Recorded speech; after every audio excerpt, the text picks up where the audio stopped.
Wild animals do not use antibiotics.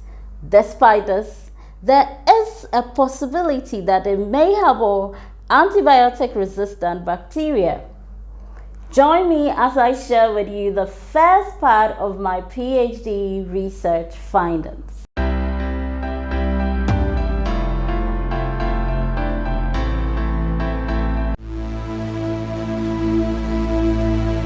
Welcome to my channel. If you're joining me for the first time, my name is Louisa.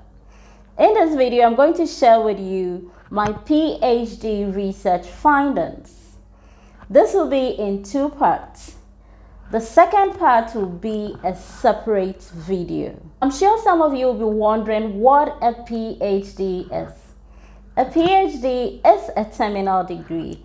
So you can have a bachelor's degree, you can have a master's degree, and then you can have a PhD. But a PhD is more or less like a last stop.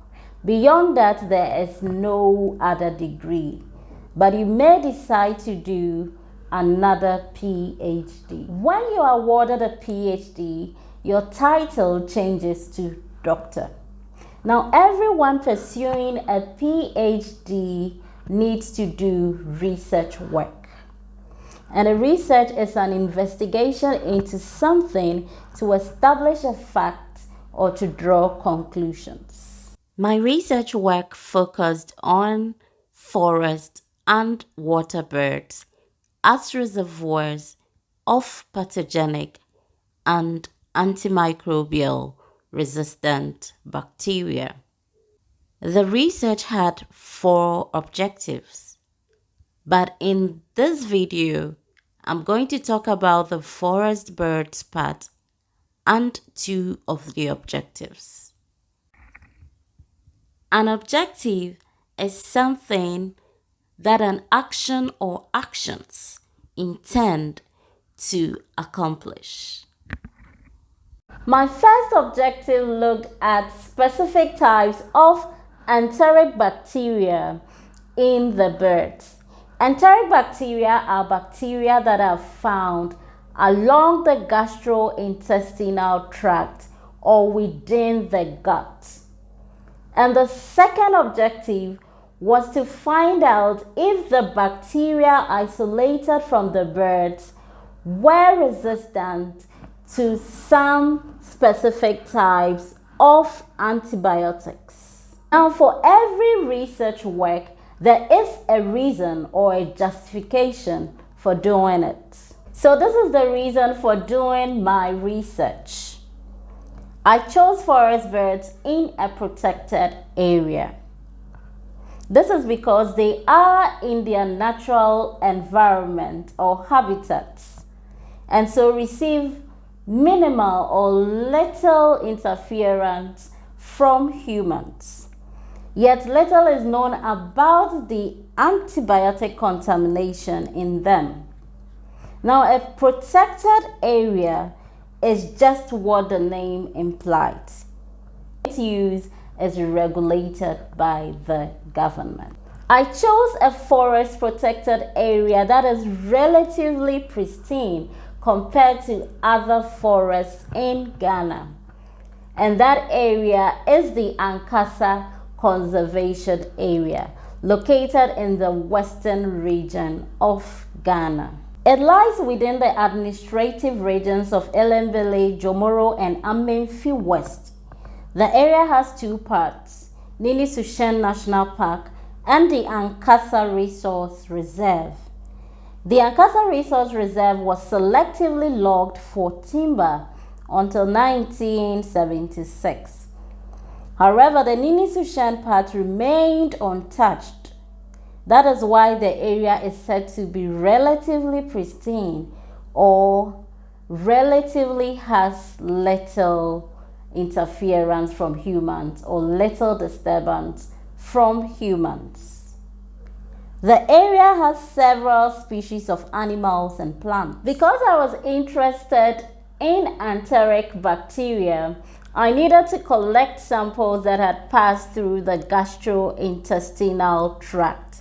And so I was collecting fecal samples and cloacal swabs.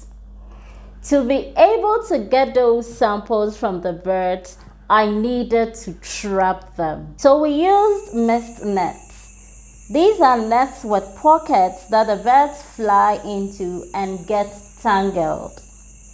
The color of the nets blends with the vegetation, so the birds do not see them as they fly.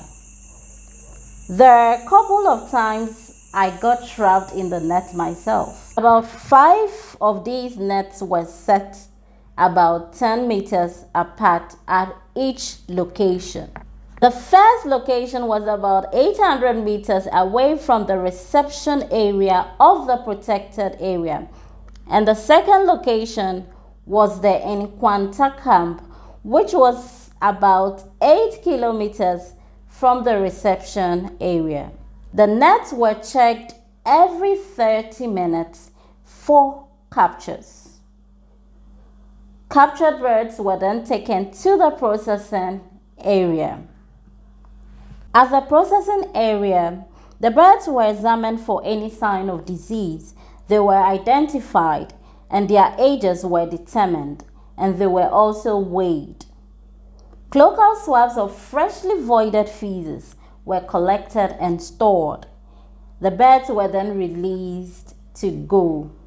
Before even going to the field, I had to seek ethical clearance to work on the birds, and I also had to seek permission from the Forestry Commission Ghana to collect samples from the protected area. The birds were also identified by a bird expert from the Ghana Wildlife Society. Now in the field, you need to protect yourself. So I wear something to cover my hair, and then I wear a long sleeved shirt to protect my body from scratches. I wear trousers, and then I wear a protective footwear, preferably Wellington boot. You also need a place around to spend the night. Some people prefer to sleep in tents on site, and others prefer to sleep in hotels. I decided to sleep in a hotel very close to the reception area of the protected area. The hotel had an on-site feeling. This is the outside of my room, and this is how it looks inside. I had to go with a tourist guide to accompany me throughout my stay in the forest. I also had to go with a GPS to find my way about, or to find where I placed the traps.